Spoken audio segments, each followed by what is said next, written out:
There are certain moments in life that are sacred. The dead-looking tree branch that begins to sprout tiny green leaves, foretelling the arrival of spring. The wrinkled and gray elderly couple holding hands and smiling into each other's eyes like a couple of love-struck teenagers. The woman in labor, screaming in pain one moment and within a matter of minutes tenderly whispering to the very source of that pain, lovingly cradled against her breast. These are all sacred moments because what seemed on the surface to be lifeless, common, and frighteningly painful is transfigured into a reflection of the sacred and holy. And this morning we heard one of the Christian church's sacred and holy stories recounting a moment in the life of Jesus when his physical appearance was transfigured from the common and ordinary stuff of everyday existence into the supernatural and the sacred. It's Jesus' coming out story to his disciples. And coming out stories are always sacred. The text opens with Jesus grabbing his closest friends, Peter, James, and John, and hauling them up a mountain for some quiet time away from the hustle and bustle of life. Or at least that's what Peter, James, and John thought it was going to be. They had no idea what lay before them, a transformative moment that would forever change their lives. No sooner did they reach their destination and things began to happen. Before they could even catch their breath, Jesus was morphing into something brilliant and beautiful. The text says his face shone like the sun and his clothes became dazzling white. Put simply, the light of God's divine glory was shining through Jesus for everyone to see. The disciples weren't able to fully understand what was happening or why it was happening. All they knew was something strange and wonderful was afoot. Had you and I been there, we all would have been whipping out our cell phones to snap a picture of the spectacle for Facebook or Instagram. But since it would be many centuries before cameras were invented, Peter offered his own suggestion for freezing the moment. And that was to build a dwelling, a sort of monument to commemorate the time and location of the miracle. And that's when a dense cloud descended on everyone, and out of that cloud came a voice declaring Jesus to be God's own beloved child. Gradually, as the cloud lifted and they were able to see clearly again, they discovered that it was the same old Jesus they had known before, telling them not to be afraid of what they had just witnessed and to get back on their feet because it was time to join the others. And as they made their way down the mountain, Jesus instructed them to keep all this to themselves, tell no one what they had seen. And that's the end of our story. A story that follows on the heels of a discussion between Jesus and his disciples about what other people were saying about him and what about who the disciples thought he was. A sacred story in which Jesus revealed his true identity to his closest friends so that at least these three could get a sense of who he really was. We LGBT folk have our own sacred coming out stories, don't we? And there are quite a few parallels between ours and Jesus' story. Our story is also one that centers around identity.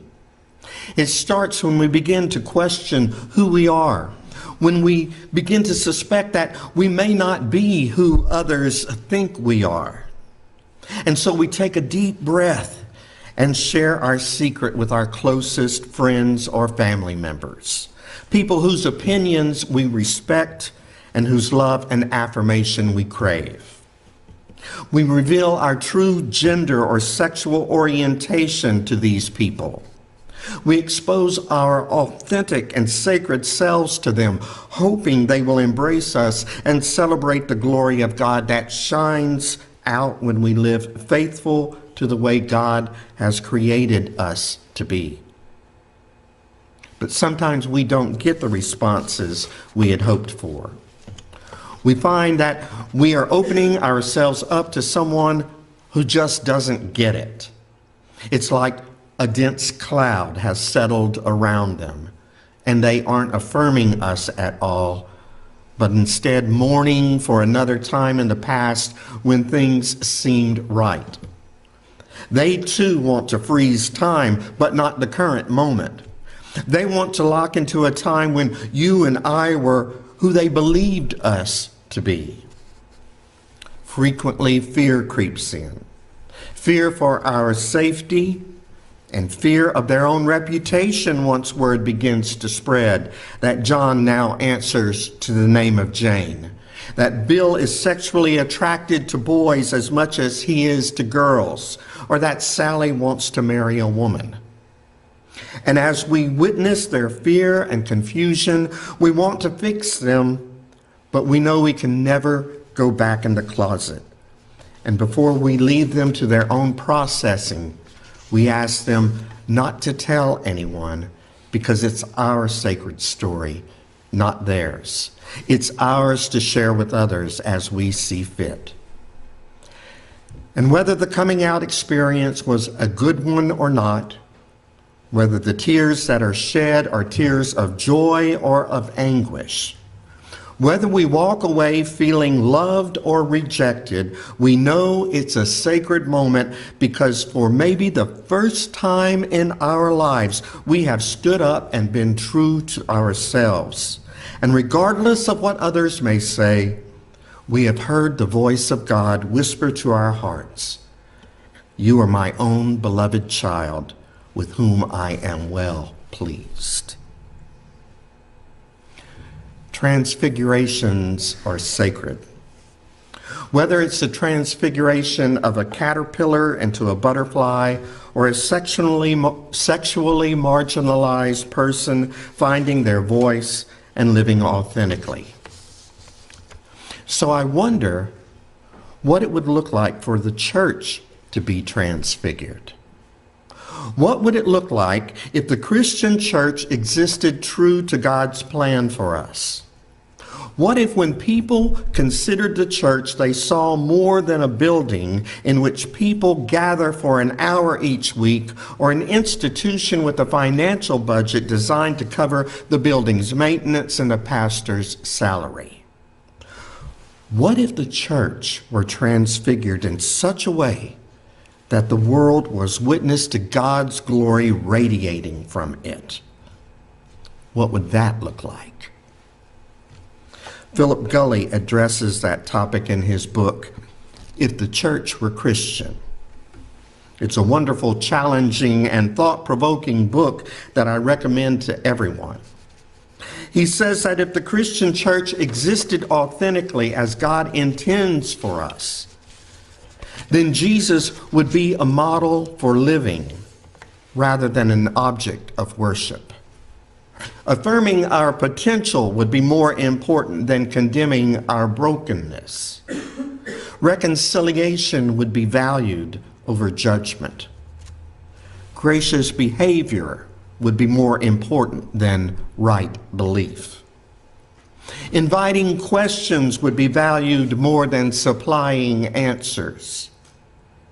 Encouraging personal exploration would be more important than communal uniformity.